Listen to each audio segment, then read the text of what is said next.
is in. The books are in. Yep. They in.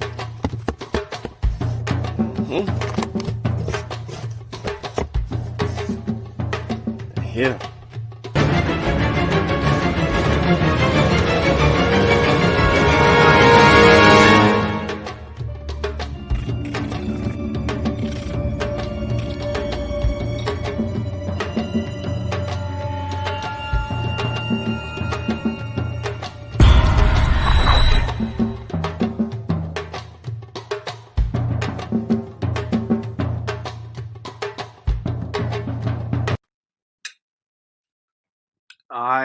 All right. We back, man.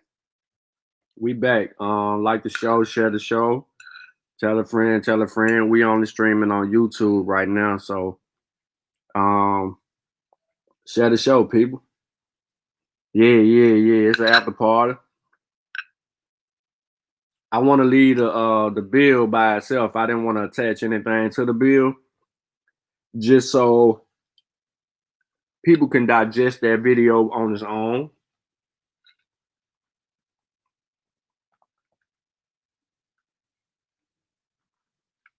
Yeah, Raj. Yep. Appreciate that, Kisu. But I pretty much came back because I just wanted to talk, directly to anybody and see if y'all had any questions or anything like that, or you just want to light build on something that was said. Because I know that was a lot of information, and I don't know if you caught some points or not. So if y'all had any questions about anything that you heard, may it sound fishy, funny, flaky, or anything like that, we can kind of try to deal with it. But give me a moment because I think some people may join. And if you want to join, be a part of the conversation, just let me know.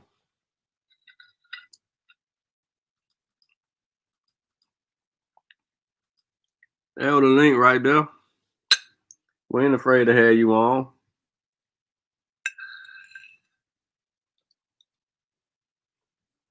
We only got one recommendation, is that you don't show bad character. Be respectful. Appreciate that too, Brad.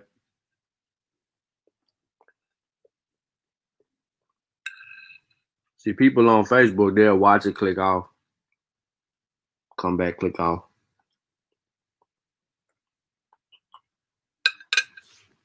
And I'm eating, so I apologize.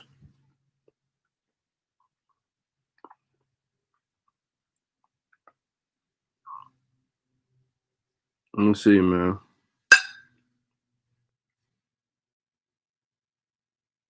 Oh, my bad, Chaves. I done messed you all the way up. You were trying to catch up. I done threw a monkey wrench.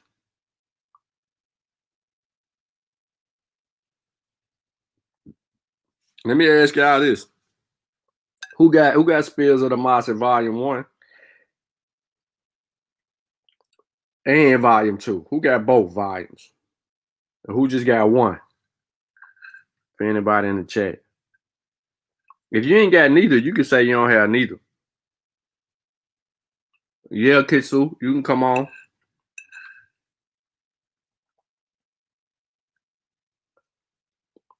The panel open. You're free to discuss anything that we just did in the presentation, or whatever you got on your mind in general.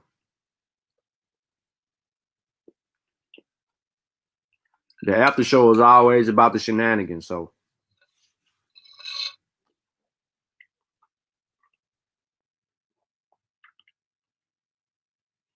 Plus, we need some subscribers.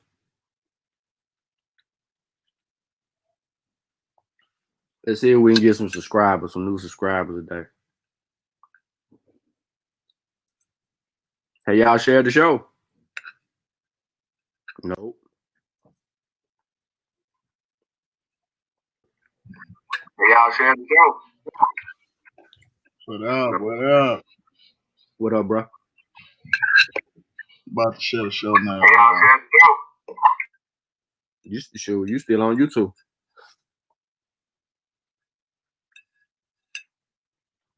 Yeah, man. I sure am scraping that plate, bro. I ain't had nothing to eat all day. It's my first and last meal of the day. So I'm getting to it. It wasn't a big old plate either.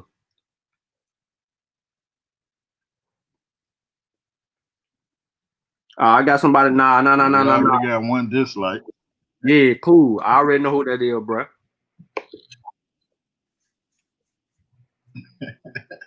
I already know who that is. Listen, the same person been disliking my videos every time I go live. They just don't like me. That's all it is. That one dislike is somebody that just don't like me. I either made them mad or something. But they subscribe to the channel. They watch the shows. They listen in. They just don't like me. They waiting to hear somebody else that they like. You feel me? Then they get the thumbs up for the person they like. And it's cool, I ain't tripping. But Kiss, I thought coming on. I ain't pissing people off. Who was that? Kiss wanted to come on. They wanted to get something off, I guess.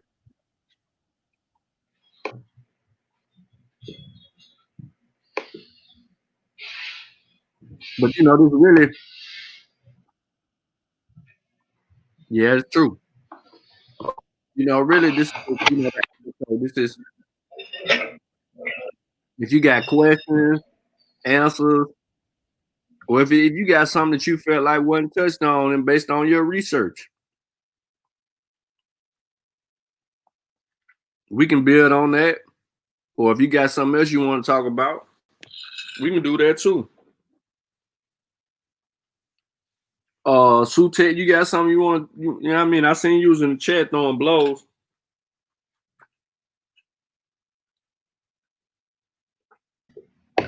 Nah, man, I just see this all the time. The misrepresentation of the Yoruba people, where they come from, who they are. So, I mean, I know we done touched on this topic before, but man, it's so hot. Sometimes you got to bring it back. Mm-hmm. But yeah, man, I done heard the Hebrews. I done heard Muslims. I done heard Berbers, all that. You heard what I said in there, didn't you? The Jews think that the Yoruba people said. Some people said the Jews, and say they come from Arabia. Your boy Frabonius, he said they come from where? The Atlantis. Oh man. And instead of trying to go further and do a little more work, people will just take that and run with it. That's what's so crazy. Jeremiah Judah, where you at? Where you at, Judah? He said he want the smoke. Yeah, you said you want the smoke. Where you at? Where you at? Because you believe in Atlantis. All right, it's an aqua silence. Let me get my piece in. Peace, brothers. Thanks for letting me up here. What y'all building on? I'm just coming in. Look like y'all building on the origins of it. Sound like a word or a group of people. Yeah, we already did that. We just doing the Aftershow. Oh, okay. My bad. I missed it then. I just seen all this. Okay, my bad. I go back to silent. Are you good? I really came back live for the people. You know what I mean? What was y'all building on? Appreciate that, Shaka Rock. I just did a conversation about the origin of the Yoruba people, pretty much, and I just threw out about 6 or 7 sources, who all have some type of story regarding the creation of, where the people say descend from. Some people say they were already there. Some people say they were Jews. Some people say they were Muslims. Some people say they come from the Nile. Some people say they, something, they came from Atlantis. Okay, with that right there, I decided I was gonna jump in our story beginning in the arrival in Southern America, right? And kind of see what I can dig out there. When you do the Yoruba people, what spelling do you look at? Do you ever look at the Uruba version of it? Have you seen it spelt that way or something similar? Either one of y'all? Nah, I ain't saying that. Okay, I think that's a Spanish and Portuguese spelling of it. Mm-hmm. And I'm seeing a place called Gulf of Yoruba where we would have had heavy influence, maroon influence, in these times. And I'm trying to see if there's a correlation with, it being called that once upon a time. So for people to say it came from the Atlantis, I wonder if that name has a significance, with the Atlantic regions. But I would have to see, more things. And I'm just walking into it. But I do want to find out about that Gulf of Yoruba because then you find a place close to Colombia called El Africa. Mm-hmm. But I'm gonna sit on that and be kind of quiet because I don't want to mislead from where y'all was going or misdirect the audience. So I was just asking if y'all heard any or seen anything kind of similar in this. I heard I think Yoruba. It was supposed to be like a Hausa word, and some say it was the origin of the term Yoruba. But I don't know. I ain't sure now, so don't hold me to that. Mm-hmm. Yeah, man. It is what it is right there. I think that I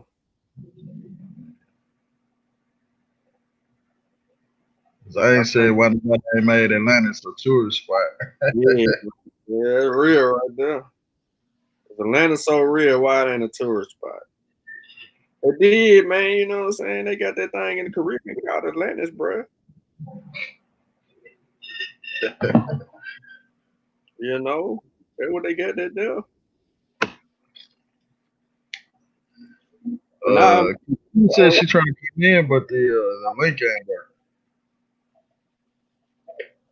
yeah, it is. The link work.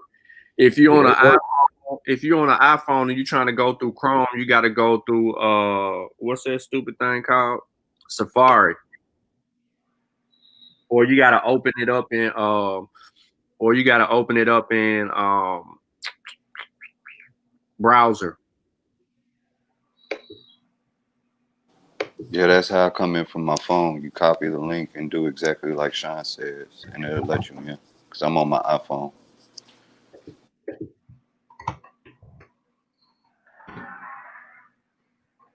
Oh, okay.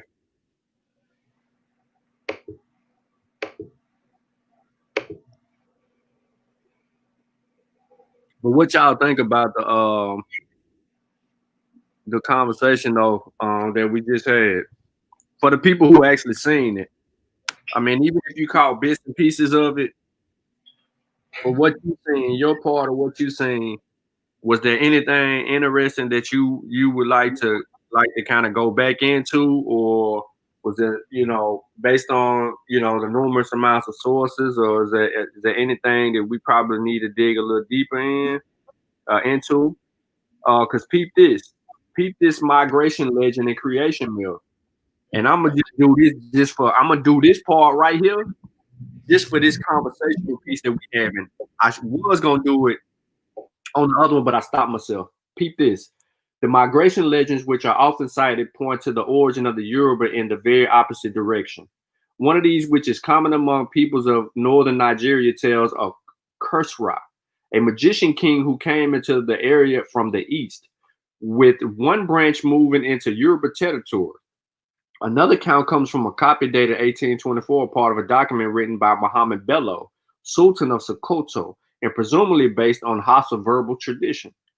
This says that it is supposed that the Yoruba originated from the remnants of children of the Canaan who were of the tribe of Nimrod, but who were driven out of Arabia by a prince, Yahuruba, and migrated to their present territory, leaving some of their people behind wherever they stopped on the way.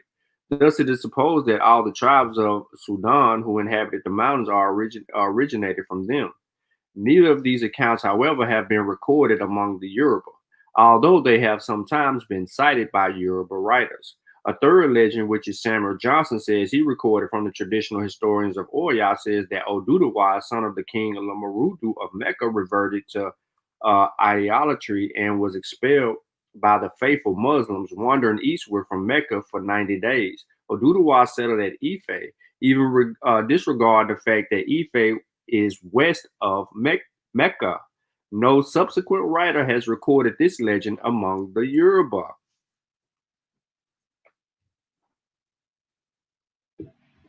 And why wouldn't they have it in their oral tradition, especially with the influence of Islam? Like it don't make sense. Yoruba's in the west, not the east. That's the dagger. That lets you know that those that converted to Islam are behind the infiltration of that particular story or otherwise. Yep, yep, yep. So we could throw that one out. We can conclude on that one quick. Yeah, buddy. But I should have said that on the live though. I should have said that on the live just to see how people react to that. Yeah, because that's a dagger. It's definitely a spear.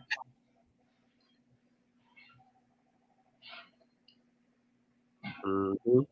Let me Oh see if yeah. I can give y'all another. That's what I said. Like, you know what I'm saying? I really didn't give too much information. I just gave a little bit because to further the conversation, we can get a little bit further and start eliminating some of the things that we actually hear. You know what I'm saying? Like when we dealing with these stories and things of that nature. I see you kissing. Ed. There you go. We can go through a process of elimination on how to narrow down on what some of these things go.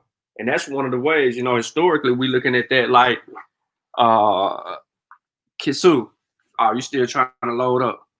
We can look at that and say like we can get rid of all the Arab stuff. That's a fact. We can get rid of the Arab stuff. We know where that come from. Get that out of here. Get that out of here.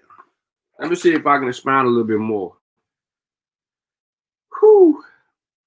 To the southeast of Ife is the forest Benin emerged. Now I ain't gonna get into that. They're talking about Benin. I'm gonna hold back a little bit. The Portuguese found a 1,500-mile-long stretch from Gambia to the borders of modern Ghana only sparsely settled. It appears that no state of any size emerged along the coast before the end of the 15th century. But in the area of modern Ghana between the Pride and the Volta rivers, the explorer traders came upon a cluster of Akan states described earlier. The three contiguous Akan states of Ogwafu, Fitu, and Asibu were similar in organization. At the head of each state was a king. He lived in the capital a few miles from the coast, was assisted by a council of elders. Estase de la Fosse, writing in 1479, reporting taking security from the Mansa and Carmansa, who he adds are the king and the viceroy of Agufu. And it was the viceroy of that Don Diego de Asambuja negotiated for the plot at Elmina, on which the castle Orhe was built in 1482. Each of these states had trading villages or outlets. Some of each became European settlements. Now, Why am I saying all this? Because it's walking us down the coastline, going all the way into what we discussed a little bit ago. And that's where I started at. No sizable states have emerged in the area between the mouth of Volta River and Yoruba land in the middle of the 15th century. But in the western and midwestern regions of Nigeria, the Portuguese found the Yoruba and the Edo people living in what and certainly the most interesting states of Guinea Coast, Ife, Benin, and Oyo. Kisu, you're on mute. Welcome to the panel. We appreciate you joining us. Look like you got some stuff over there you trying to work out. And I would still want to interrupt you. I was texting you to tell me when I can speak because I didn't want to interject. No. You good. We just having a conversation. You know, we ain't elaborating on too much nothing. You know, you here now. Dear sister, you have the floor. Give thanks. I'm new at this. I was on two lives before this, so I don't really know how to come out of screens and do it on the phone and all these things. But thanks for showing me how. I wanted to ask you, okay, firstly, I wanted to say this to you, brothers. I'm aware that the colonizer, handed us Islam and Christianity just for the purpose of enslaving our minds and bodies and everything. Fully aware of that. I think everyone is aware of that. Even the people who are Christians and Muslims. I also am aware that because of the brainwashing that has happened, Black people, more than everybody else, because it was beat into us, are afraid of their own ancestors. We're afraid to practice our true culture because they made it like the nappy hair. They said, ooh, ooga booga, you can't. I got teased in school. I was teased in school because I didn't have straightened hair. My mother is an African. They made all these things a stigma to be shunned. Let's throw rocks at her. We don't want the African near us. We're Black. We're not African. I got that in school and got into some fights. They made Islam from it seems like it will, be a problem for their money. They made it a stigma, to be shunned. So that's why Black people aren't doing it today, because they're afraid in their mind of that white Jesus and the white slave master to show the Nzungu what's good. Like they should be, dealt with in the harshest of ways. And they're afraid of Ifa. Well, I said as a young child, if the white man is afraid of our ancestors, then that's who I'm with. Like, why would I want to be with anything that they're not afraid of? That's my enemy. So, like a lot of people from the continent, I was raised Muslim by an Islamic father.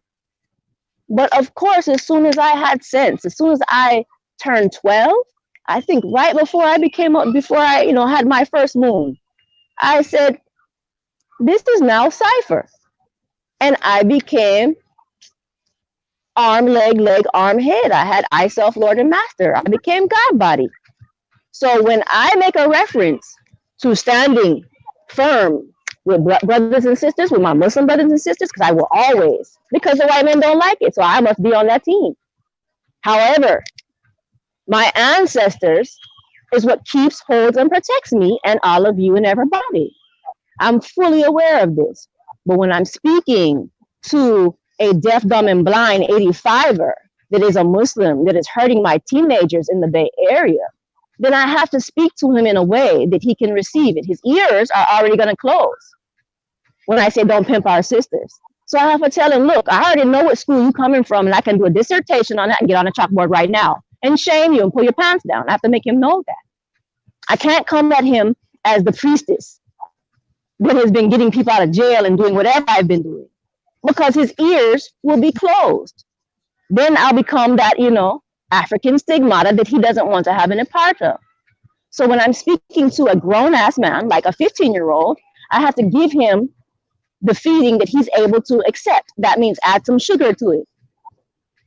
So now I've never, claimed to anybody on YouTube what I really, what my school is, or my school of thought is, because there are what you call looky-loos, agents.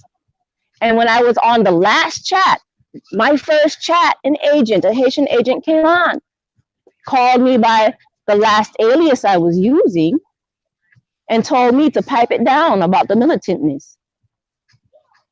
All of us in IFA, we know who our undercover police are. That's why they don't like us. An agent came onto the chat, I think 5 days ago, last week sometime. It was a Haitian sisters chat. And nobody else knowed it, you know, nobody else saw it. I told him, kick rocks, take to the gate. We don't have time for that. And pretended not to know him. We have to move stealth, and we can't. Some I guess some crews or some squads are already infiltrated by police, undercover police, and they will weed you out. Make sure you can't wake up the sheep. So I will say, since before I had my period, never have I been a sheep, because that is dangerous, especially if you have knowledge of self. If you get led by something, especially you have your good mind, you have fire, and you look good, everything will eat you. I wouldn't be here if I was ever a sheep from I became a woman. But I do want to ask you this.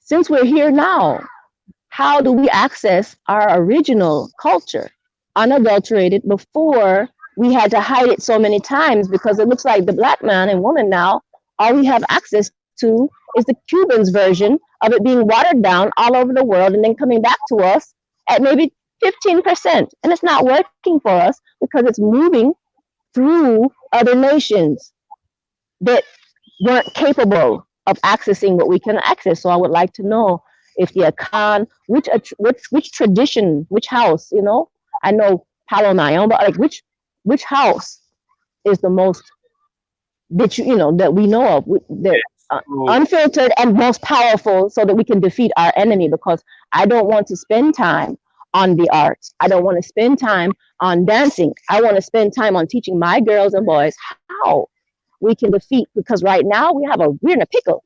We have about 2 weeks to get our together. Like, and so I'm feeling like I need to put my abilities to something else. But I want to say this, Brother Sean, and all of my Maasai warriors, I've been giving you the only live I have been on is Sister Gina's. It's what is her real name? Gina at Bijou Noir. Okay, so Bijou Noir is trying to get together a repat and get a whole bunch of us to kick rocks to get out of here. And I shouted you guys out on that live, my first live, my only live. So, and then when we had what do you call that when you have a group email or something like that?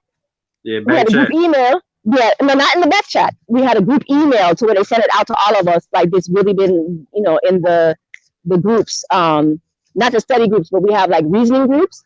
So I want you to know that I didn't leave you. My computer broke. My son, my oldest child, Omari, broke the daggone computer, and it took like 2-3 months to get the thing in the mail. Anyway, so now that I have a device, I'm back online. Like, everybody was missing me. I wasn't with nobody's bye Felicia. That's what we call Art Kathy. With some kind of crazy lady from here disrespecting all kind of Africans. I'm not into that Donahue or the TV, you know, fighting thing. However, if there's masses of us and they're requesting me to get on, then I'm gonna get on, and then I'm going to tell them what's good, and then I'm going to shout you, and I have. So don't get mad at me if you get flooded in a couple of days, because I just put that yesterday. I just gave them, you know, I just passed them your information yesterday, and I did say, but maybe they didn't, you know. So I will shout you again if I have permission. But I want to ask you guys, if we can. This is a suggestion I had a couple of months ago. Can we get together? Those of us, you know, I know you're in Mississippi, but there's some of us in California. Like, we could get together on some other platform that's not YouTube or Facebook, you know, a Bibitumbi or something. We need to get together and do some things. Like, some of us are skilled and some of us are not so skilled. I would like to learn from you, brothers. Like T'Challa, I would love for him and his empress to please put me on, because I'm coming from the diaspora, another place in the diaspora that in Jamaica is extremely frowned upon. You have to do everything extremely secret, and the only time people give you a pass is if like somebody's dying, it has to do with somebody's pitney. So I would love for iron to sharpen my iron, because my iron needs to be as sharp as possible for the next coming months. And I think we need to have a think tank, a specific cipher, that we have in addition to the classes on Sundays. We need to have a cipher right after that, to where those of us in Ifá get together to put our powers together. Madonna. Yeah. To answer the first question regarding to traditional practices, we do. I did put it on my Facebook, but I also said it in the presentation. You want to, kind of deal with Brother Black Panther regarding the traditional practices and painting, because they Right. do not deal with the regular de ocha, or what some people will call as lukumi. Now, they basically have a conversation and a dialogue on like how to start, but real interest if you're a comment, or even if you just inbox me on Facebook.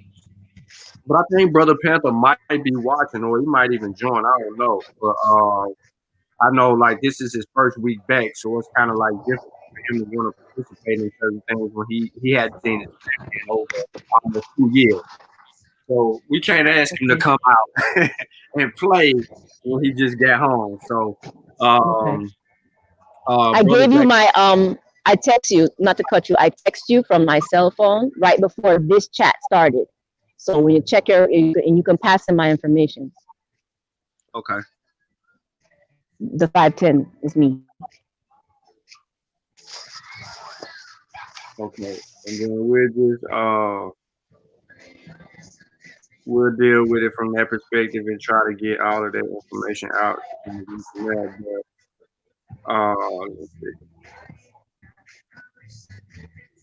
And then the next question was the Akan. Which tradition should we be focusing on that's not been watered down? I was having a conversation with Black Panther about the Akan a few days ago, and we were comparing the Akan traditions versus the Yoruba traditions, and he stated himself that the Akan traditions are more intact than Yoruba. Right. That's what I thought. The Akan is pretty much untainted. Traditions are pretty much untainted, whereas you don't have people that's in the Americas talking about a diluted version of the Akan tradition. So he was steadfast in that. So that's more so as close to ancestral practices as you're going to come, along with the Isheshe. But you had another question on top of that. I forgot the third one. Yeah, the third question was we can do right now, like yeah. The third, what is the focus platform? Okay, to answer the third question, what we can do right now is we can engage in literature review and continue to form study groups and teams, whereas we can build among like-minded individuals in order to prepare ourselves and entrench ourselves in customs and traditions of our ancestors. But just continue to do what we're doing now, trying to awaken and bring forth this information to as many minds as possible. And then we build on that each one teach one philosophy. We don't lose that mentality. And then, from there, we'll continue to make our efforts known. There's nothing that we're hiding. Right now, we're working with brothers and sisters in the Gambia on the continent, so we want to build a bridge back, and we want to be able to go back and forth on that bridge as often as possible, bringing people with us along for that journey. So we want to continue to do those things and try to do them with kind of advantage.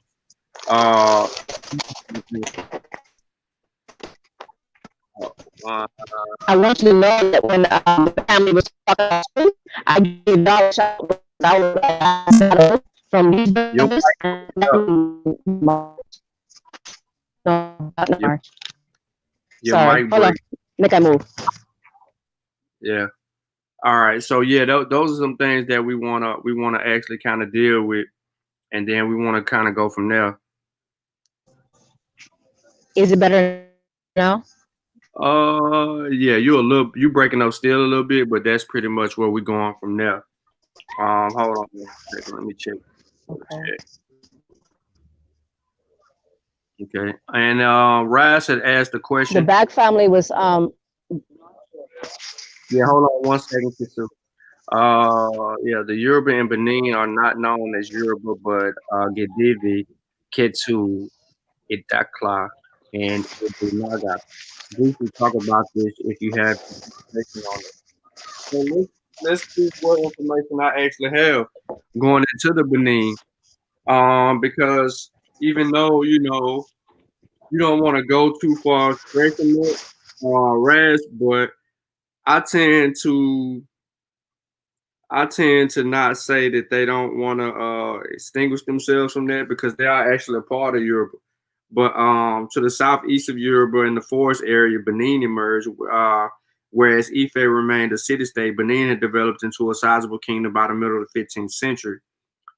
Pierre, who visited Benin 4 times, wrote in 1505 that a league up this river on the left, 2 tributaries entered the main stream. If you ascend to the second, these for 12 leagues, you find a town called Ugutu or Guotu. I think you said that of 2,000 souls. This is the harbor of a great city of Beni. He called Beni, but he was referring to Benin, which lies 9 leagues in the interior with a good road between them. Small ships of 50 tons can go as far as Ugutu. This city is about a league long from a gate to gate.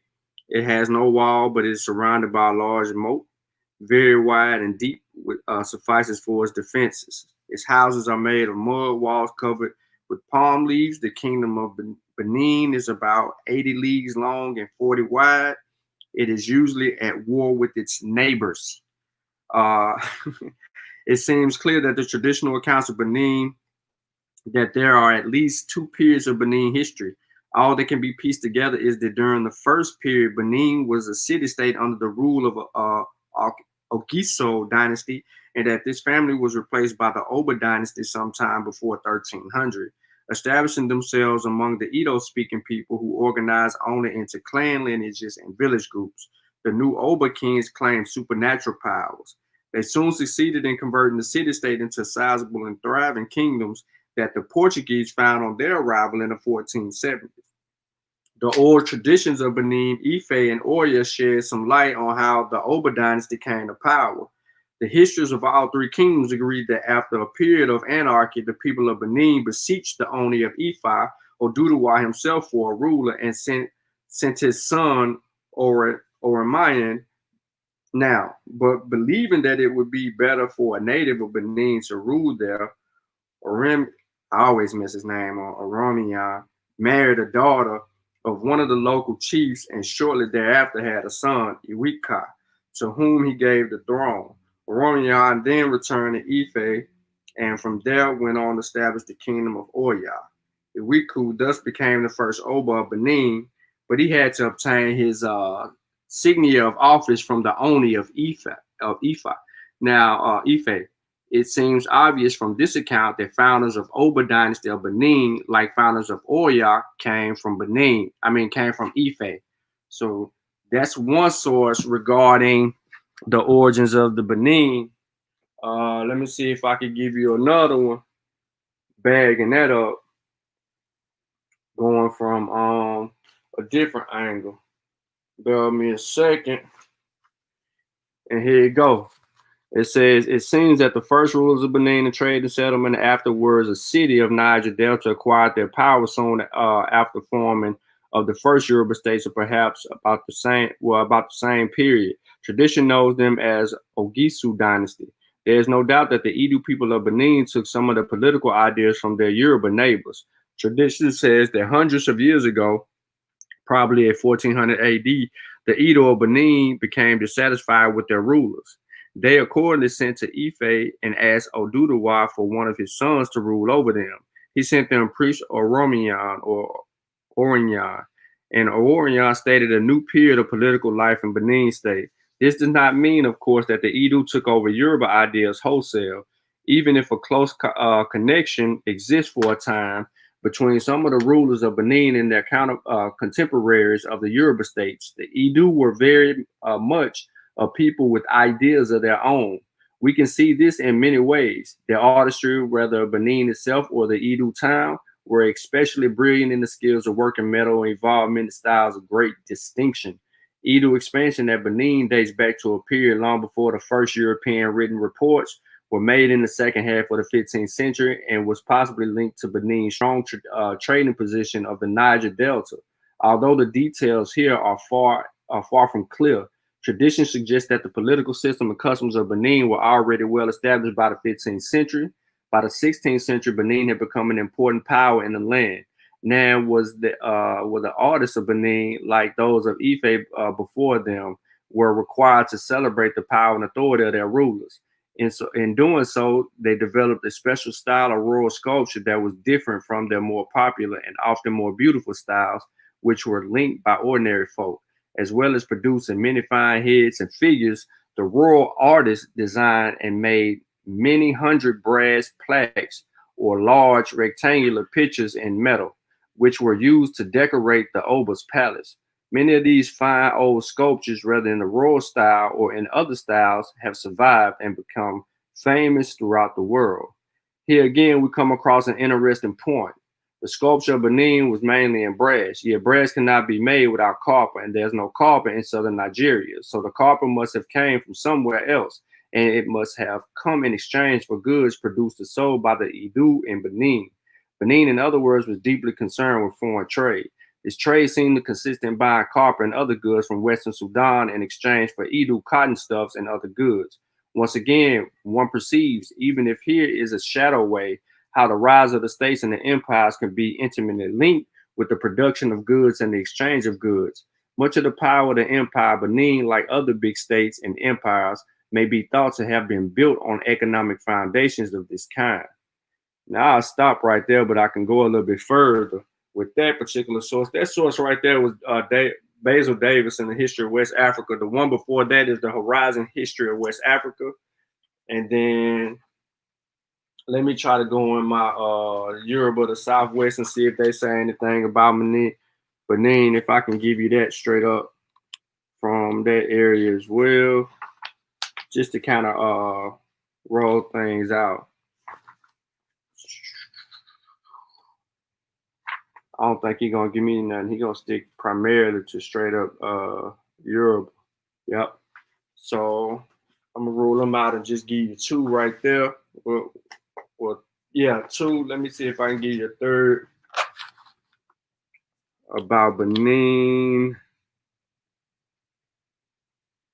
Benin traditions founded. That's very old. Okay, so another clear recognizable stage in early history of the Yoruba emerged the old Oyo state according to local tradition. Orimiyan, the son of Oduduwa, they all saying the same thing, who came from Ife, who according to Benin tradition also founded a new dynasty at Benin. Thus from the very beginning, Oyo and Benin dynasties were linked by common ancestry. Now rather, Orimiyan belongs to the realm of the real history of the legends. He represents the emergence of two dynasties. And let me see if I can give you more. Cause it's going to Oya, old Oya. And let me get to Benin. All right, boom, Benin. In several respects, the history of Benin people is similar to that of the Yoruba. In the first place, the same Egyptian origin has been suggested for Benin, and there's the same difficulty of determining the precise origin of the people and working out an accurate chronological framework for their history. Secondly, there is, as we have already seen, the same dynastic link with the common culture center Ife from Oromiyan. Now, thirdly, the Benin Empire owed its success, like the old Oyo Empire, to the emergence of a capital rulers in the crucial moments in its history. Thus, Iwika successfully launched the second Benin Empire after the first had fallen on evil days. The Uzama and the Benin Council State was said to have been created by him. Iwidu not only enhanced the powers of Oba vis-a-vis the Uzama, he also made good laws. To cite only one more example, Iwue, rightfully called the Great, was more than equivalent of the Yoruba Sango.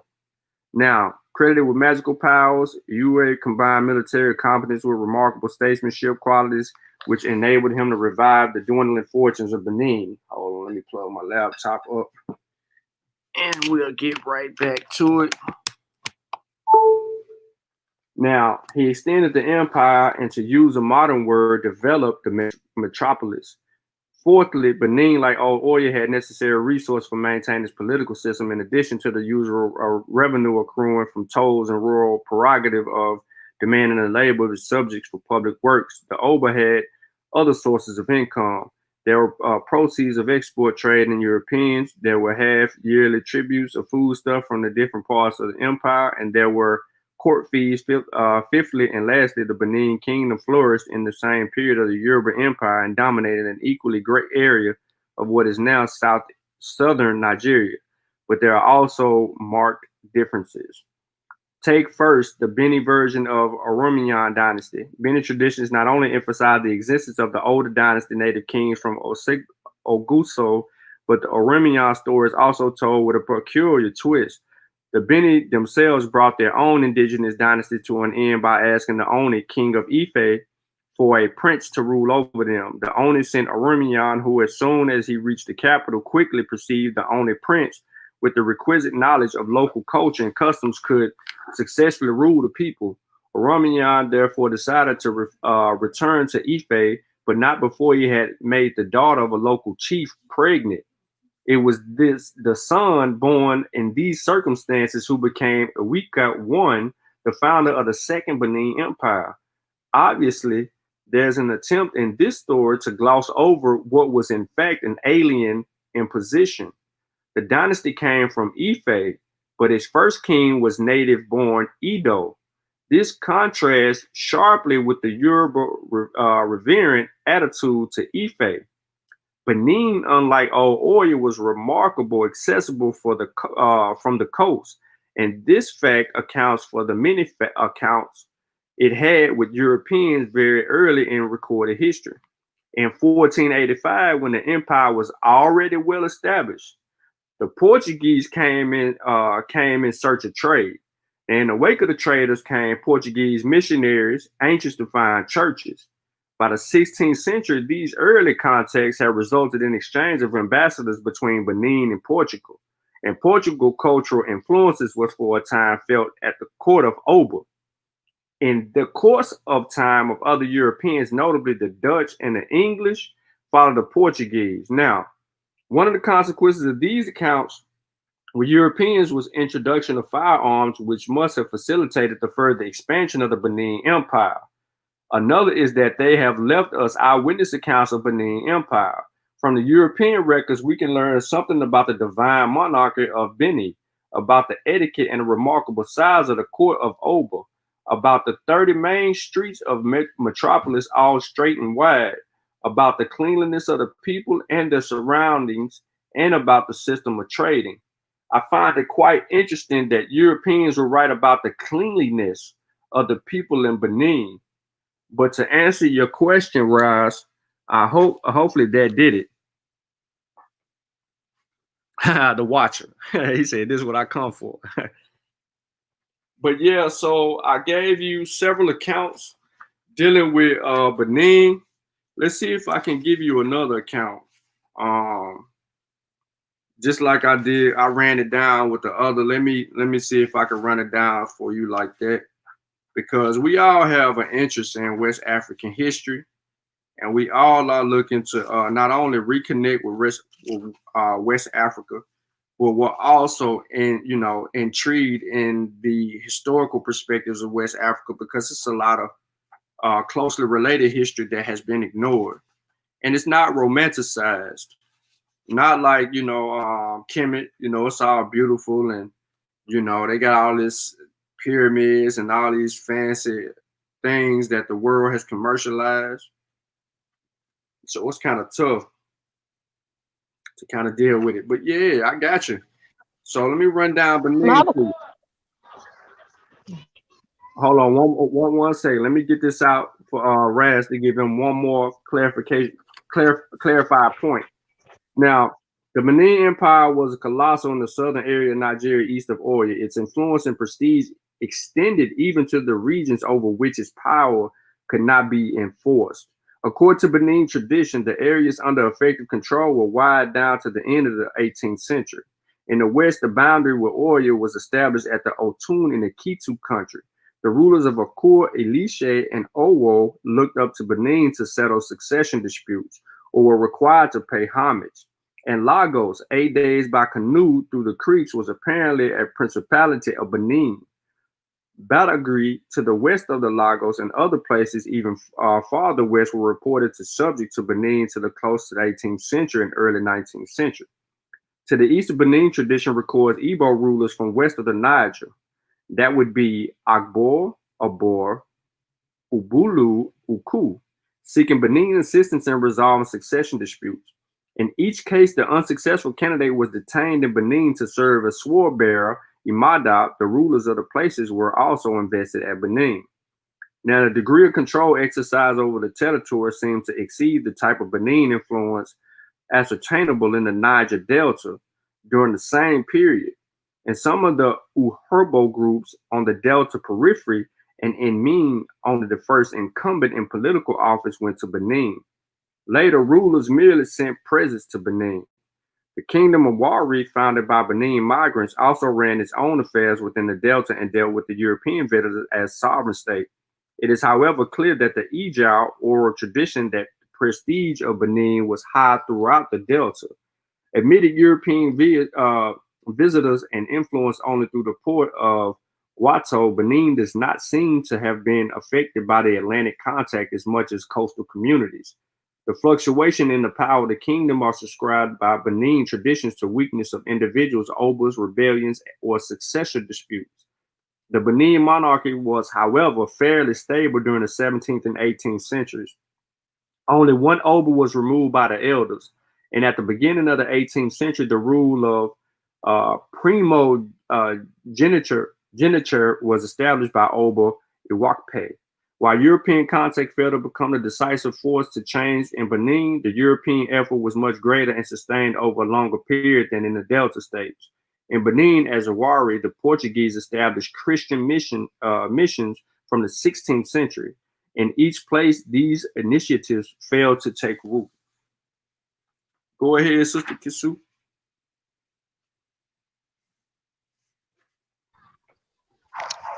is it okay for me to travel to Zimbabwe for a second and bring it back to the Dogon in Burkina Faso or no? You can go wherever you want to go. Okay, right on. I recently became aware of the Mojdadi in Zimbabwe. I was trying to dig for why the Nazis are, going so hard, and all the European powers are going so hard to take over Zimbabwe.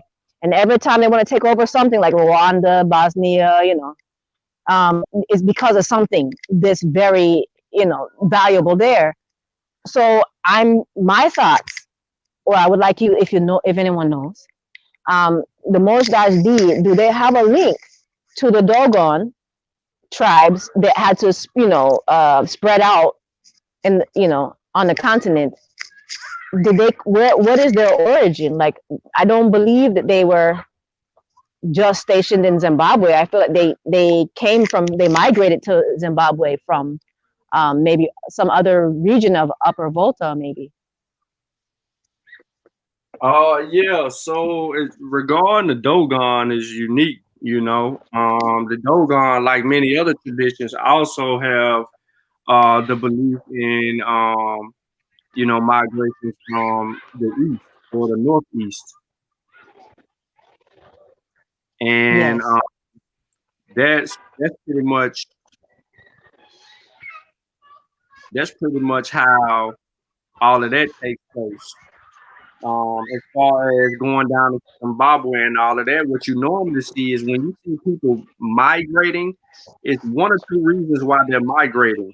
either a lack of resources or there's some type of turmoil that's constant that's keeping them moving away from what seems to be either an evil spirit or bad, anything that you could say at that time based on a belief, but whatever would move them in that direction to keep them flowing.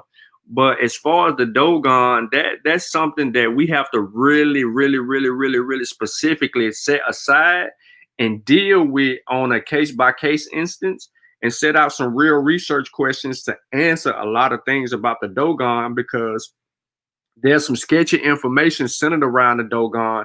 And one, I tend to not really trust in the account of Eurocentric minds, i.e., the pale fox, and how they say, Conversations are Ogotameli. yeah, yeah. So, Yeah. these people were actually interested in the customs and the traditions to draw out some of the conclusions made in that book. And then we have scholars like Brother Saw, who who referenced that as a point of contention to argue the opposite side. But I don't care if you my teacher or not. If something don't feel right with me scholastically, you know what I mean, it goes unsettled in my soul, I'm gonna argue against it until evidence proves me incorrectly. So that's where I am with the Dogon. But one moment, I do see that, I do want to give other people an opportunity to speak. I ain't trying to dominate the conversation, me and you Kissu, but I do see my brother Satepara has joined us. I don't know if he got anything that he want to say to the audience, if he want to introduce some thought or anything going on, or what he got planned or coming up, and or what we should be tuned into. But I do want to let brother Satepara Mary Amen say his piece. Thank you for that, brother Sean. No, I ain't got much to add on. I'm a student to the West African culture. I don't know too much about it, so whenever I see something online, I try to tune in so I can grasp some of that knowledge. So yeah, I definitely appreciate you doing this show on that. Nah, no problem, bro. Appreciate it. But yeah, we just following up from a previous show that I did that I wanted to separate. I wanted to separate it for a reason, because just gives us an opportunity to, talk a little bit more, be more freely in our conversations, and and not just be held to something. But it was today was good. Well, this follow-up conversation was good too, because it allowed us to get into not just talking about Yoruba, the Yoruba people, but also, other parts of, Nigeria dealing with Benin. And, you hear about old Oya, and when you think of Oya, you really only think about, certain parts of it. But I did something on the fall of old Oya before, but there was some more elaborate information that I've gathered that I probably need to go back and dig into that. I might turn that into an article with the other information that I got and kind of bring that out probably in the future text or something like that. But that's it, man. Brother Satep has also got us back into Destruction of a Black Civilization, written by our ancestor Chancellor Williams. And every Sunday evening, I think I want to say 8 Eastern, we're live on the Kofi Piesie research team channel, Kofi Piesie TV. And on that channel, if you have that book, we are going to get into chapter 2. We will be joined by a guest who will join the panel and be a part of the discussion with us going forward. And if you heard us last week, we talked about this particular guest, and that's going to be an intricate piece in us building. So if you own Destruction of a Black Civilization by Chancellor Williams, or if you don't have it and you can get it within this week before Sunday, get it. We chopping it up. That's the book we got going on. That's our introductory book as far as what's the Tepperaz leading the charge on, and that's what we're gonna be dealing with.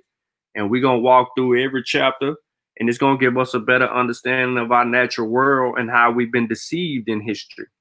And And I'm looking forward to more conversations with that every Sunday. And it's just another book that we can continue to digest and uh, rediscover. Because, you know, when you read a book once, if you don't refer back to that book, you may miss some points. You may miss some things, some little intricate pieces that may help you connect the dots and or the pieces to the puzzle. So I want to shout Brother Satepara out for bringing forth that idea to the team and then bringing it to fruition.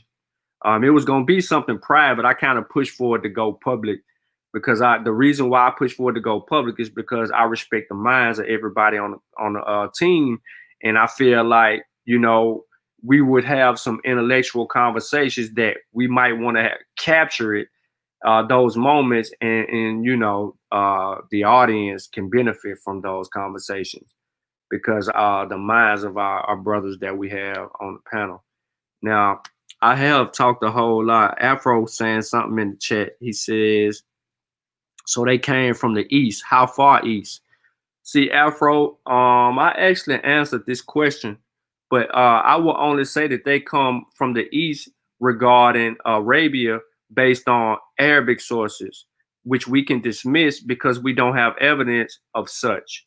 And the people who have stated such have all been influenced by Islam. So that would only give them a position in West Africa to say that they come from the east based on the grounds of Islam, because they try to put Oduduwa in Islam. And that's disingenuous, and there's no evidence for that. And we actually read that already, and you missed it earlier. But when we talked about that, that was easily dismissed. So we can get rid of Arabia or and the whole Muslim perspective, and we can kind of deal with the Now, that's the reason for the conversation and the dialogue, and the reason why I did what I did about the Yoruba people is because of that whole thought process that Islam also tried to infiltrate in Yoruba and deal with it from that perspective. So, nah, we dismissed that. DNA say it's more than Arabic sources, beloved. That's absolutely incorrect, because if you look at the genetic makeup of the people in West Africa, you don't see no Arabic or you don't see Arabian DNA in West Africans. The genetic markers are totally different. How could you contend that these people have any connection to, uh, you know, Arabia? Yoruba had to contend with the Islamic empires in West Africa. That's absolutely correct, Gogan. But that wasn't actually the contention at the time. You know, you had the converts saying this Arabia thing only because of Islam. Uh-oh, somebody open their mic. But yeah, Afro, you would be incorrect in that. You're dismissing DNA, Afro-Asiatic. We not. Man, give him the link, man. Yeah, let him come on here and expound on his knowledge. we ain't you know, this ain't a circular, so you get on here, man. Yeah, because I want to see this DNA that he talking about too. Yeah, he says get on both sides of Red Sea, EM96 respectively. No, brother. Okay. Demonstrate. If you're able to get on your computer and demonstrate, please get on here and demonstrate. Anybody else got something? I don't want to Hey, go back. I just wanted to say peace to everybody. Oh yeah, T'Challa, Look, I forgot all about you. You said something, and then you got quiet. no, there's a lot going on over here, but Yeah, just okay. wanted to say peace to everybody, and you know, I hope we can get people to understand that we're not putting out information just to say that, oh, we're right and you're wrong. That's not, at least that's not the focus when I get up and get into studies earlier. And if we have some information that needs updated, we welcome the challenge. We welcome the update and critique. But you have to bring your sources, and there has to be evidence, not just because you don't feel like it's the right information. We have to really be mature in scholarship and understand. I had to learn that the hard way. Some of my moments is live on air of being correct. We have to understand that we gotta grow sometimes and be wrong. It's okay to be wrong. That's how scientists get better. That's how we develop better vaccines. That's how we move forward. That's all I got.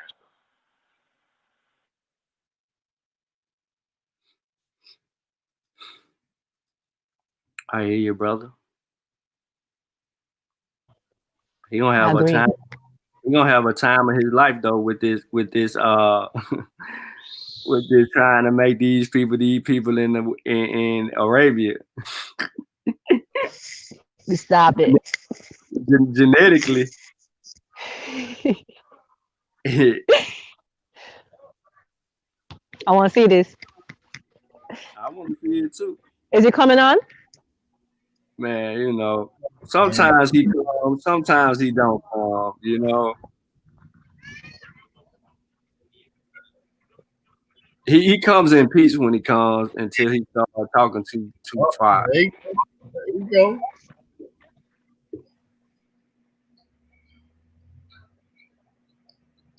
Peace, bro. The flow is yours. Peace, Asiatic peace. demonstration beats conversation. Let's go, brother. Educators. No, brother, excuse me, I don't come in as no educator, brother. Come on now, you know. If you got some information nobody else got, you could educate us on that now, Asiatic. And excuse my voice. Who you been yelling at all day, man? Who you been yelling at? Nah, I'm getting over cold, bro.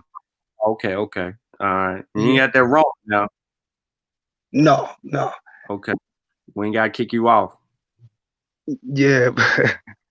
How you feeling, brother? I'm good, man. I ain't heard from you in a minute. How you doing? Yeah. You know I appreciate y'all brothers. I know y'all brothers is sharp, you know what I mean? And I don't take nothing from what y'all doing, you know. But I just think we need to elaborate on it further. And we do have DNA available to us, you know.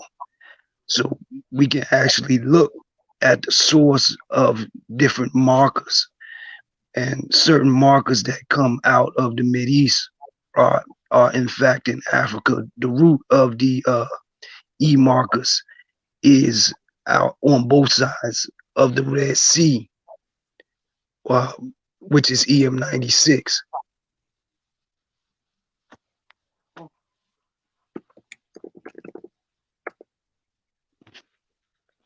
I don't know if did you make that out? Was I clear, brother? Yeah. My voice. Now I heard what you just said, which sounds a little bit different than the iterated point in the chat. I guess because of the character count.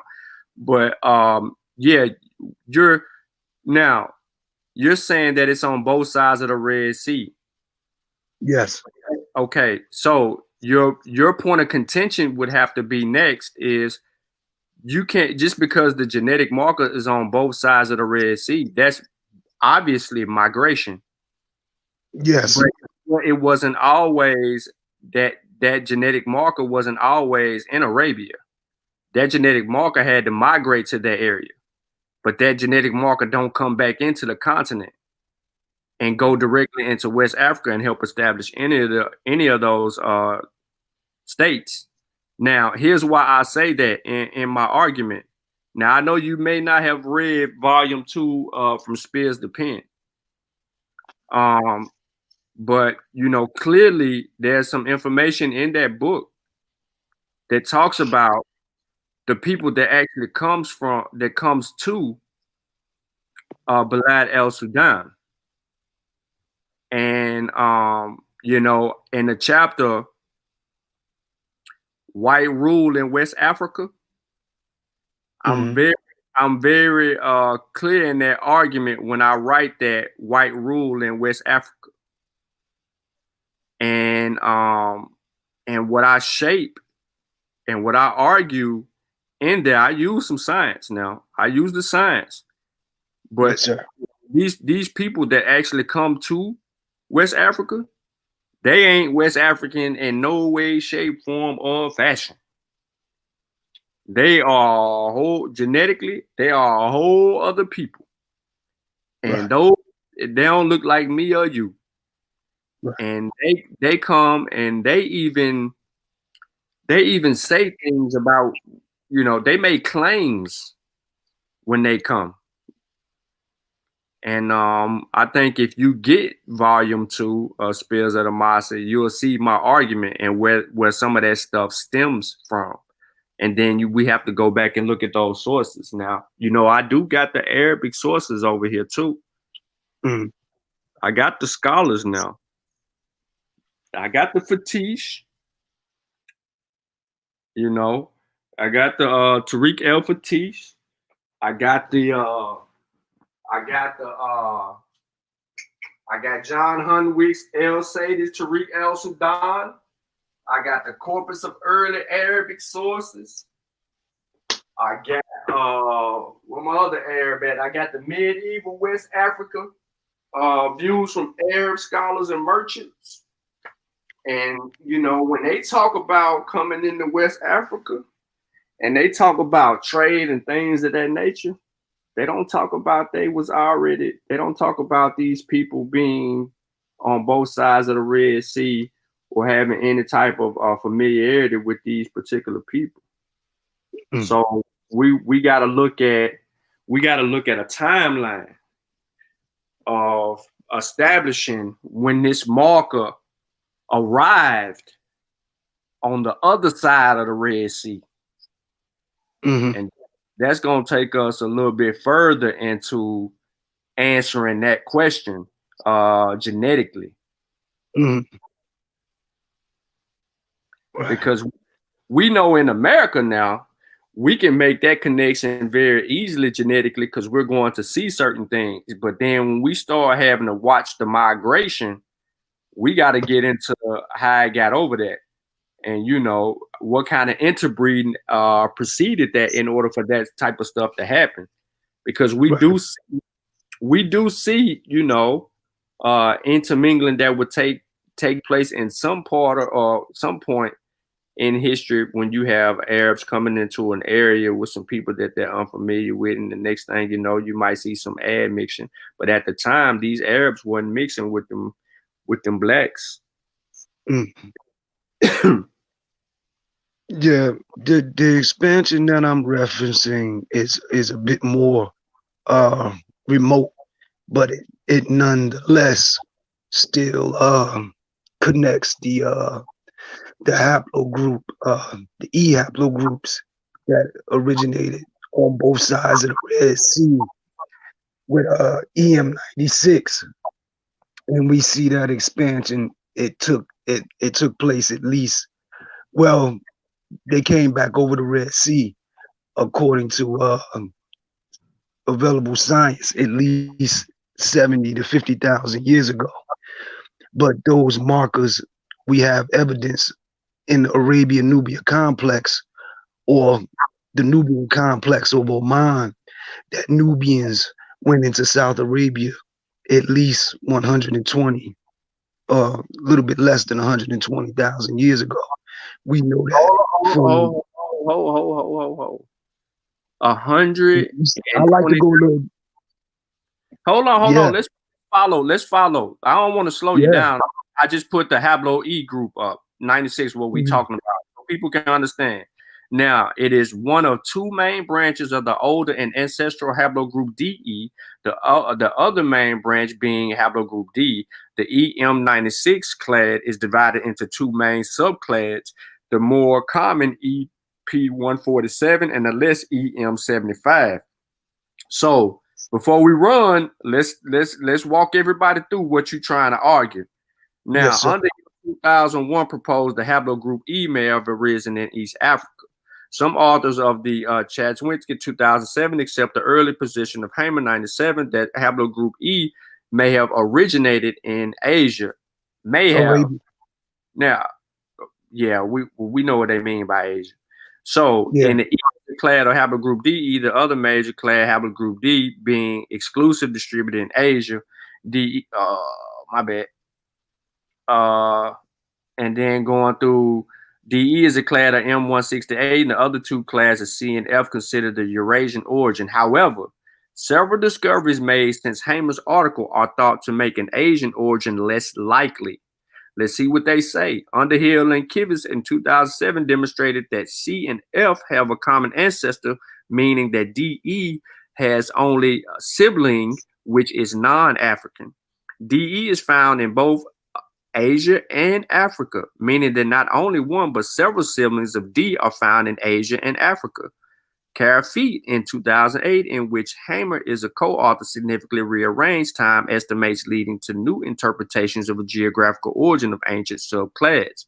Amongst other things, this article proposed a much older age for haplogroup EM96 than had been considered previously, given a similar age to haplogroup D and DE itself, meaning there's no longer any strong reason to see it as an offshoot of DE, which must have happened long after DE came to existence and had entered Asia. Right. See, the critical thing right there, beloved, is that they're really uncertain about the development of the DE, the E. The time frame is so close in the data as far as the mutation goes.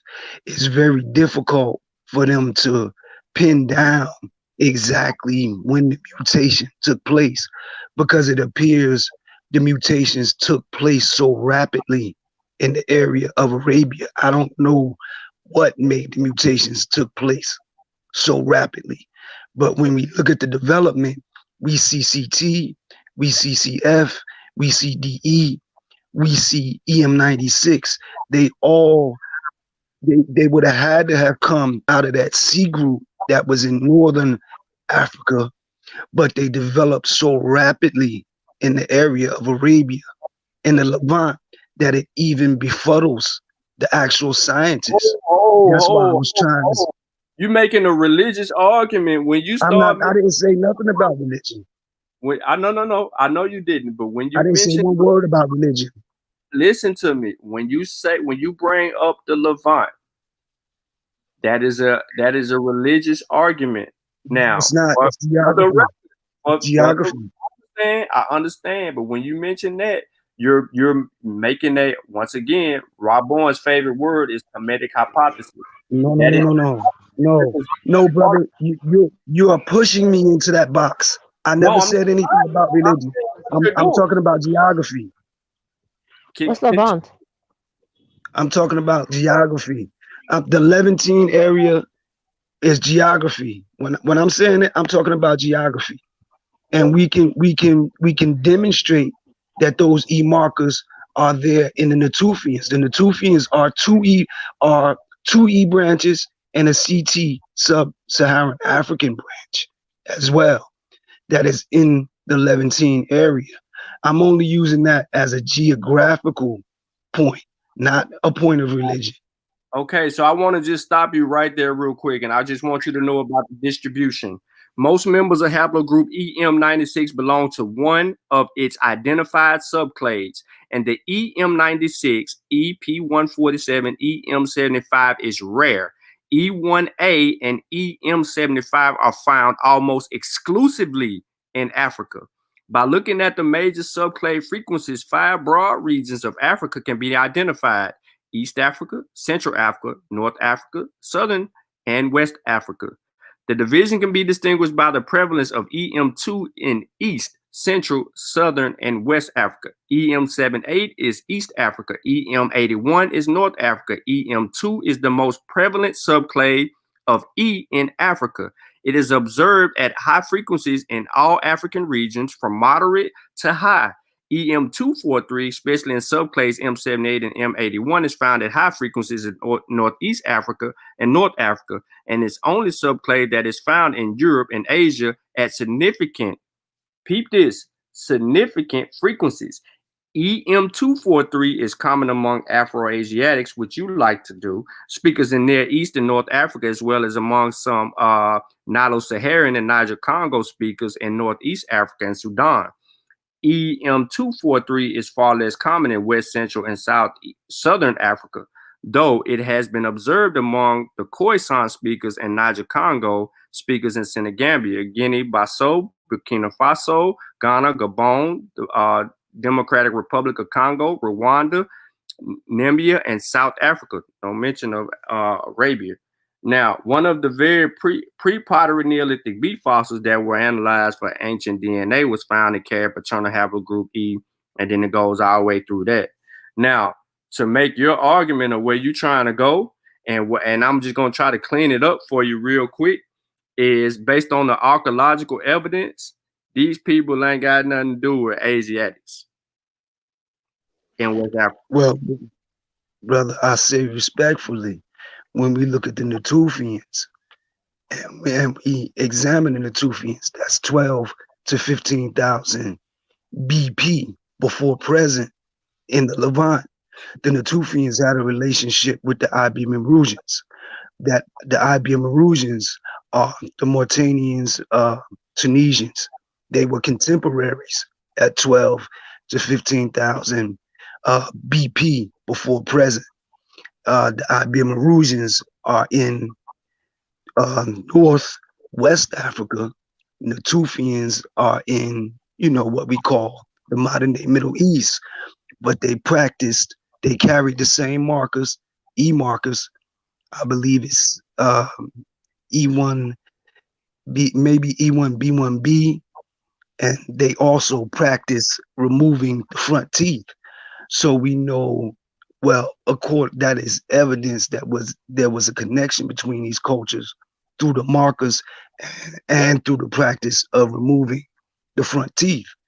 That's in the scientific anthropological data. It is available to the public. So therefore, the connection has long been established, in my opinion, with these bloodlines. All right, so let me give you this, and I want to say this. I want to say this, and I don't want to go too far off the subject. In Nigeria specifically, Iwo Eleru scientist Chris Stringer proceeded to do a more detailed analysis on the cranial skull that dates back to some 11,200 years ago. Tiny fragments of charcoal accompanied by old Stone Age tools recovered from tin working near Jos and Nigerian plateau suggest when submitted to scientific methods of dating an age greater than 39,000 years, whether Negroes or Negroid people were living in West Africa and in the Sahara too at the time is not known. But it is believed that they existed in the area around 5000 BC. Rock pane and engraving recently discovered in Henry Loach, a French archaeologist, indicate that Negroes, presumably from West Africa and its neighborhood, had been living as far as the Tassel Plateau in the Sahara before 3000 BC. Now, 4 West African populations carry genes from that may be an undiscovered archaic hominid. This archaic group of humans seems likely to have diverged from the shared ancestor of Neanderthals, Denisovans, and modern humans before the lineage is split 800,000 years ago. Recently in Cameroon, a burial site was excavated. Its finding uncovered more available data. For the first time, Belgian, this is a Fund for Science research team, Royal Museum of African and Leakey Foundation, scientists analyzed the ancient genetics of 4 individuals from the Shum Laka rock shelter in West Cameroon. The samples came from 2 burials at the site, one roughly 3,000 years ago, another around 8,000 years ago. It is safe to say that West Africa has its own story that has yet to be fully written, like other parts of Africa. And once it has been presented on a global stage, its genius will be forever remembered. Now, I slow it down right there because I sourced this in the actual book. This is the reason why I said you need to get this particular book, brother, because in this particular book, it's going to tell you that these people don't have, even though you might, see East somewhere in Arabia, that doesn't necessarily mean that these people that are over there was these people that are over here. That's an admixture of an E over there in Arabia based on, y'all was kidnapping a lot of folks now. I mean, I'm not gonna say y'all. Let me say that. Come on, brother. slave trade that took place. Come on. There, there was a slave trade that took place, and a lot of our brothers and sisters that were in West Africa were sent, to over there in the Middle East via the Arabs. So you will see our genetic marker on the other side of the Red Sea based on that slave trade. Now, when you say it was there thousands of years ago and so on and so forth, you have to show that migrational pattern of that. Where did these people go? And this is where we look at that tree and we start looking to see what the migrational patterns are and how history tell us how these people are moving in these particular areas and where they're moving to. We can't shape it and say, well, we see EM 96 over here. Well, we know why we see it over there in recent years. But historically, when you say dating back to another point, and you saying that we was there much longer, you're going to see it. Yeah, there's a period of migration because at some point there was trade going on, but not tens of thousands of years or 120, 180,000 of years moving like that, because Homo sapiens sapiens wasn't just moving around like that. I mean, based on the evidence, there was light movements. Why would they have to move? They would only move to get away from some particular natural phenomenon that seemed to impede on its livelihood. So we have to look at that.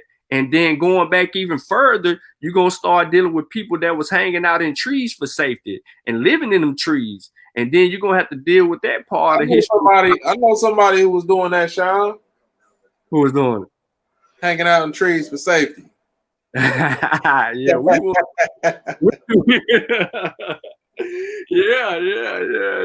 That's a good I one. want to deal with you about that offline too, because I got something for you for that.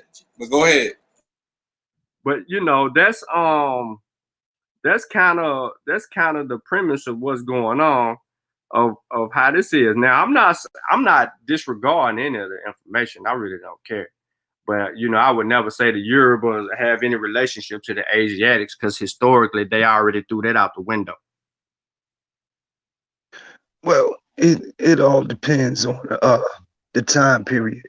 But like, I just said earlier, or shared earlier, we would have to reference the Arabia-Nubia complex of Oman, which gives us a reference point to an exact time period where we can demonstrate that Nubians came out of the Horn of Africa and entered the Arabian Peninsula.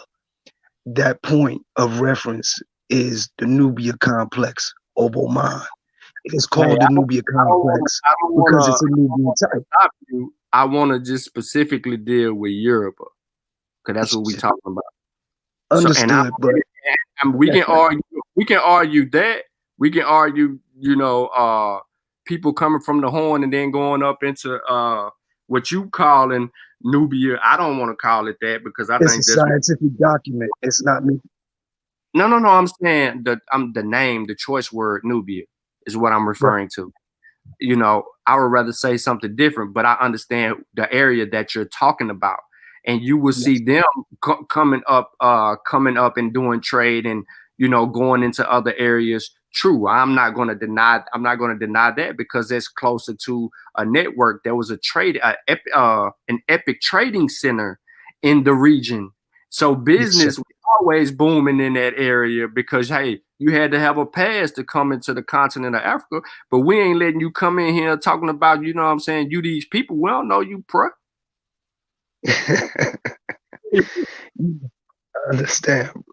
I understand, brother. I just think that we should, begin to consider, the scientific data and, look at it all clear and objective, because the scientific data is telling us that Africans went into these areas very early. Now, if they went in at the time of the Arabia-Nubia complex, just for, little sidebar, if they went in at least 120,000 years ago, and we still see an E marker in the blood of the Natufians at 15 20,000 from present, then they were in that area gestating for a very long time, apparently. If we do a little deductive reasoning, those markers would have had to be there since 120,000 years ago and gestated at least into the time of the Natufians in order for those markers to show up in the Natufians. You know, that's my point on that right there. So we see many E markers come back into the area with what I like to call, in my opinion, a Kushite expansion, because I understand that Kushites are Nubians. So when I say Nubian, you know, my humble opinion, I know that I'm looking at the same stock at times when I say Nubian, Kushite, and at times even Ethiopian in particular with the A. When we look at the Greek writings, the Greek writers wrote about an Ethiopia with an A, and they were referencing Arabia. Well, bro, I'm staying over here in West Africa. It's not muddy. You know what I mean? Understand? As far as who you calling Kushites and things of that nature, that's an argument that was on the other channel. Mm, That's very muddy information over there as well, because these people, you know, you're talking about, if we look at the chronology of your argument, we're not going to agree based on the chronological period of when you're talking about these migrations of going and coming. Now, if the people that are going and coming back are the same people, then you're talking about they traveled over here and they didn't stay. They just traveled over there and came right back, you know, a week or two later. And, you know, they might have left some DNA somewhere based on, you know, their experiences with some other people in the area. However, specifically speaking about the Yoruba and, you know, these West Africans over here who we descend from directly, you mm, know what I'm saying? exactly. We ain't rocking with the influence of any Asiatic, because we didn't encounter Islam until the AD era, and Mm, we know the people who brought that down into the era. And that's another point of me bringing up, man. Look, man, I ain't trying to just really like advertise the book like this, man. You know, I ain't trying to advertise the book like this, but this also makes this book that much more important to you, ladies and gentlemen, in the chat. That makes this book more important. Not only is it in the Gambia right now, but for argument's sake, for argument's sake, right? You see this on the screen, for argument's sake, and this is the author copy right here. It says not for resale, but for argument's sake, this helps us. Well, it helps our brother, right? This will help our brother in his reshaping of history. We will see where some of these thoughts come from. We will see where some of these perspectives, some of these. You see the gloss on this book? Look at this shine. You see the warrior with the spear? Come, man. You not see the logo, bro. You see this book? You need to get this. From spears to pen. If you ain't got this book, you were stealing from yourself. Well, you know, Pure, we had to we let our brother Asiatic on the panel because we know he was gonna give us that Asiatic flow. You know what I'm saying? And this ain't nothing but just the after show from a discussion I did earlier. So if you missed that bill, I suggest you watch it. It might not get as many views as this because usually the after shows, people, you know what I mean, more viewers come for the after show. But if you missed the previous stream, we talked about the origins of the Yoruba. Okay, the previous stream we dealt with specifically the Yoruba. Where did they come from? And I gave six or seven different accounts. All right. I gave the most pseudo account came from Frobonius. He said the Atlantis. Then we talked about two people said some people claim to come from Arabia, but those people were tied to Islam. And then everybody else says Oduduwa as far as the oral tradition or along the Nile. And then some argue that they were already there. And this book also talks about the presence of people in West Africa.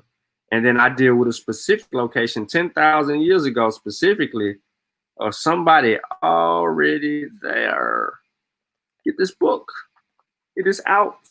Hit us up, KofiPiesie.com. Link is in the description. Stream it across the screen. Get this book. Support us. You know, T'Challa in here. Boss in here. Satepara in here. Sutek in here. Big Head Kofi in here. We in here. You know what I'm saying? And don't forget to get volume 1. Put it on the screen, Satepara. Yeah, man. I see you flexing. You know what I'm saying? Right. We is not playing with y'all, man. We out here, man, making it happen. Making it happen, man.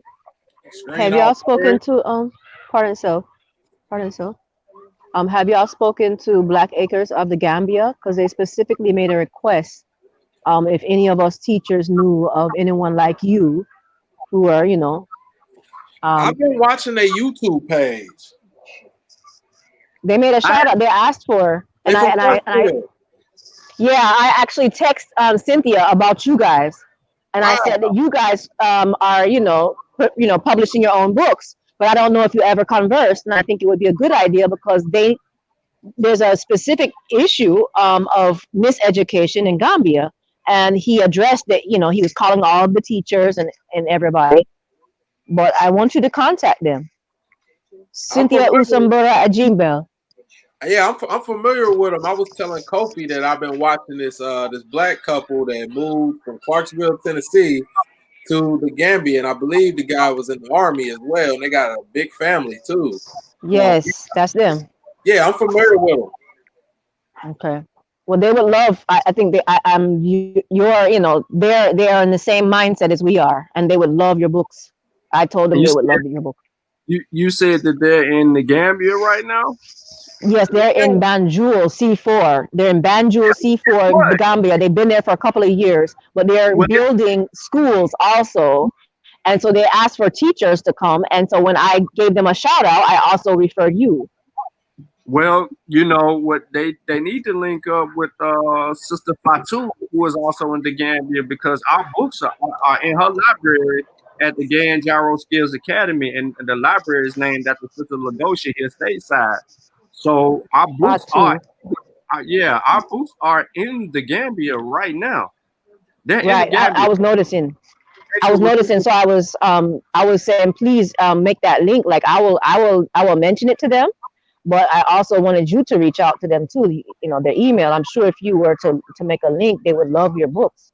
I'm gonna email because they're gonna need them en masse. Yes. Oh, okay. Yeah, you already on it, bro. I'm gonna go ahead and facilitate that, because, like I said, I've been watching their YouTube page ever since we've been in contact with the Gambia. When we dropped volume 1, I've been watching their page, and I was telling Kofi, like, man, there's some black people over there right now, man. They ain't the only ones either. It's a couple of them over there got YouTube pages. So, yeah, if you know them, just let them know we're gonna be in contact with them. Yeah, that's real right there. We need to make this, because that spread it out, and then that help us connect. You know, we already got our Mboka over there already, and you know, they from state, so they from here, but they just moved there for the last couple of years.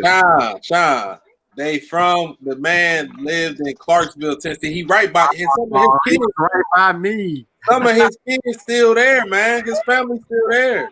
Oh, okay. What Clarksville? They're real down to earth. We real conscious. We real back home. Real quick. Excuse me, brother Kofi.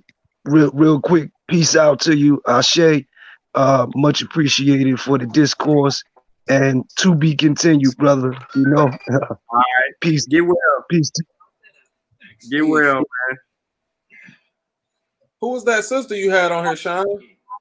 That's Kisu. Her phone messing up, so she coming in and out. She back now.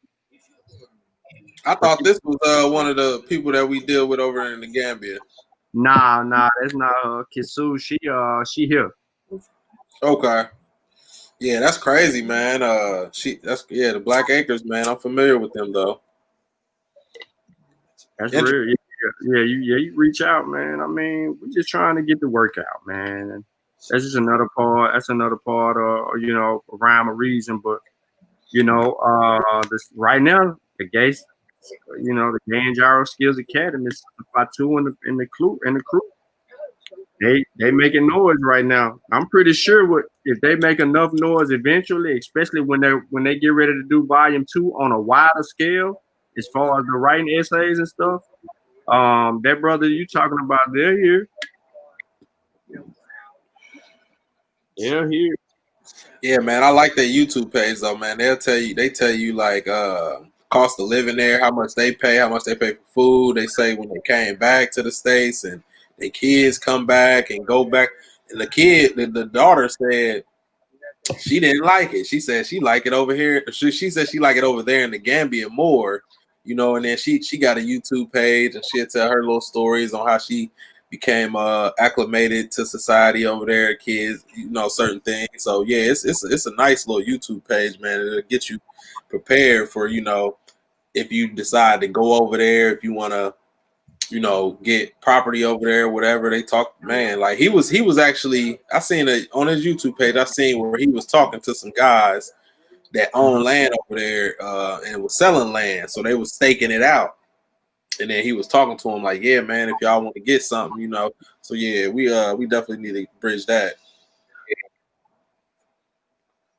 Yeah, man, we just continue doing our part, man. Our work, and doing the work, man. That's all we can do. We're doing our thing. That's it. But yeah, man.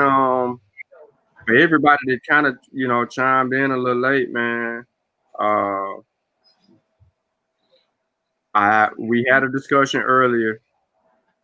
That discussion revolved around the origins of the Yoruba. From there,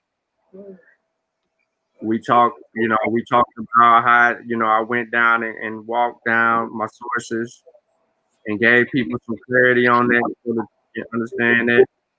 And then I basically concluded, and I said that I would build, you know, may build a little bit more onto it later. And this is basically just a follow up to that conversation, you know, to get people to, you know, if they want to get something out, if they had questions about the origin of the people or something that was presented, they could ask questions. So if you missed it, I suggest that you go to that first video and then we deal with that. But yeah, Pure Black was going hard in the chat. He was like, why is he talking about Natufians? Why? You know, it's Asiatic black man. Afro-Asiatic man. He gonna try to slide Islam or Asiatic in every conversation, no matter what. But you know, we don't know them people like that, man. You know what I'm saying? We let them on. We know them. And if you get chapter 2, I talk about what they think about us. They definitely distinguish the two. It ain't no saying we Arabs. No, it ain't the same thing. Oh no, they will tell you they are a different race altogether. I have been told that Exactly. quickly. You know we're a different race. I said, hell yes, we're a different race. You're beneath me. Are you serious? My powers, you don't. And they smell different. I'm so sorry. Keep that 100. But yeah, man, I'm in the stream right now. I wanted to go too long. We actually went long, but it was a good conversation with people from out of it. Please go back and review the actual show that set up this after show. And if you have any questions or comments, feel free to drop it in the chat, and we will respond and answer anything that you leave in the chat. So again, I'm gonna say Shimim Hotep, and peace to everybody that's in the chat.